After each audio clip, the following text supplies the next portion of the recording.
How to detect file upload vulnerability? There are two ways we can check file upload vulnerability.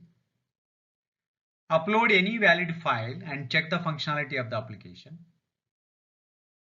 And second one is upload malicious file with any extension and check the functionality of the application, see whether it is successful or not. There are simple ways.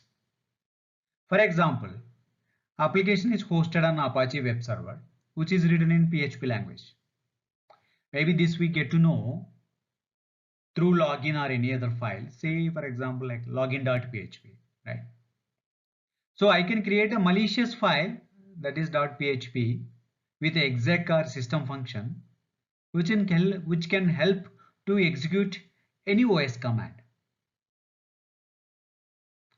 So this way we can detect and file upload vulnerability and compromise the system and see it is successfully, as there is a input validation is missing, and that's why we are able to exploit it successfully.